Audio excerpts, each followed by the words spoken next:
Ini lagi banyak distraction, pacaran lah, patah hati lah, lagi jatuh cinta lah. Oke, jadi di artikel ini dari entrepreneur.com baru aja ada survei. Hasilnya adalah mereka ngerasa anak-anak Gen Z itu susah banget untuk diajak kerja bareng. 49%, which is hampir setengah, ngerasa kebanyakan Gen Z itu susah diajak kerja bareng, nggak ada disiplin, suka nantang bosnya, so tau. Mereka tuh ngerasa lebih pintar dari bosnya, nggak punya motivasi, nggak punya effort, komunikasi skillnya nggak bagus, gampang tersinggung, dan ya basically performance-nya nggak oke banget. Kalau menurut gue sendiri dari semua list yang di atas tadi, simply apa ya, nggak greget gitu rasanya. Jadi itu rasanya ngawang-ngawang, bingung tapi diem aja. Atau yang bahaya adalah salah paham yang kayak dianya tuh nggak gitu ngerti, tapi dia jalanin, tapi hasil kerjanya nggak bagus gitu. Jadi kayak nggak di double check, atau udah dibilangin harus diingetin terus. Atau kayaknya tuh mereka pikir mereka ngerti, tapi begitu kerjaannya kelar, itu tuh ternyata kerjanya nggak bener.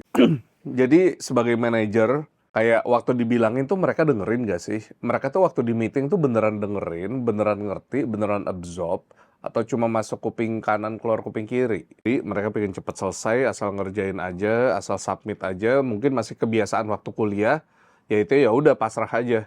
Kerjaannya udah jadi nggak dicek lagi. Biar kalau di kuliah kan dosen tinggal ngasih nilai, atau mungkin ada kesempatan kedua, ketiga.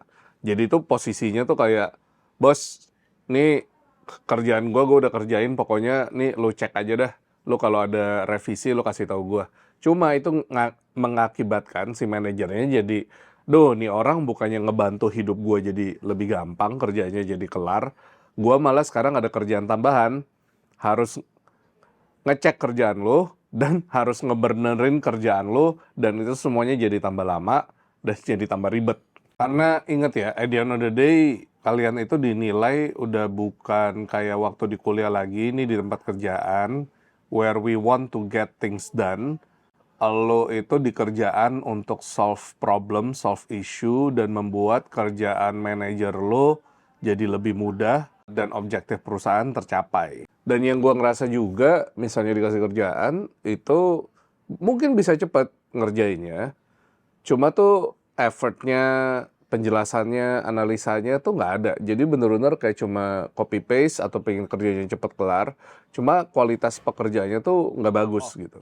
Terus menurut gue kenapa kejadian ini terjadi juga adalah soal keadaan dunia sekarang. Mungkin 10 tahun lalu tuh nggak ada yang namanya dunia startup, dunia venture capital.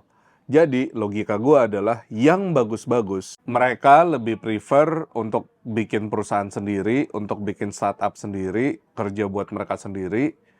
Jadi kesannya tuh yang ada di job market, yang lamar kerjaan itu yang kasarnya, ya sorry to say, sisa-sisanya lah gitu. Yang bagus-bagus udah diambil sama perusahaan yang keren-keren gitu, sama perusahaan startup yang gede-gede, yang udah sukses, yang unicorn, sama perusahaan-perusahaan korporat yang kelas 1, sama perusahaan multinasional yang gajinya gede banget. Jadi kalau perusahaan lu biasa-biasa aja, nggak ada nama dan baru, mungkin itu yang dirasakan para manajer, karena udah dapet so-called sisa-sisanya. Dan sisa-sisanya ini juga pasti dengan sosial media, ngeliat teman-temannya yang kelihatannya sukses, makanya jadi terdemotivasi, dan jadi ya makanya jadi galau-galau nggak jelas gitu dah. Lalu kedua adalah Gen Z ini lagi banyak distraction.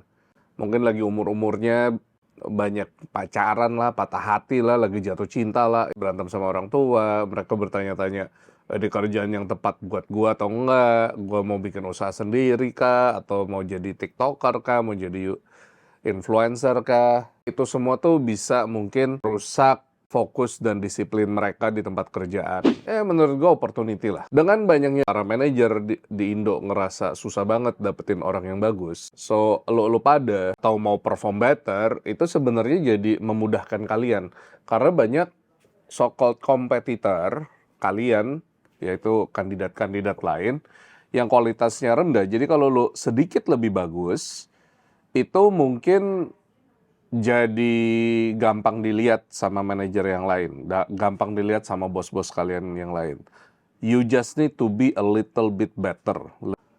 So, itu aja bagi gue, bagi Gen Z, kalau mau stay, mau berkarir, udah tahu ya apa yang dirasa para manajer-manajer. Jadi kalian bisa relate dan kalian bisa decide kalian sendiri di tempat kerjaan gimana para manajer dan para Gen Z.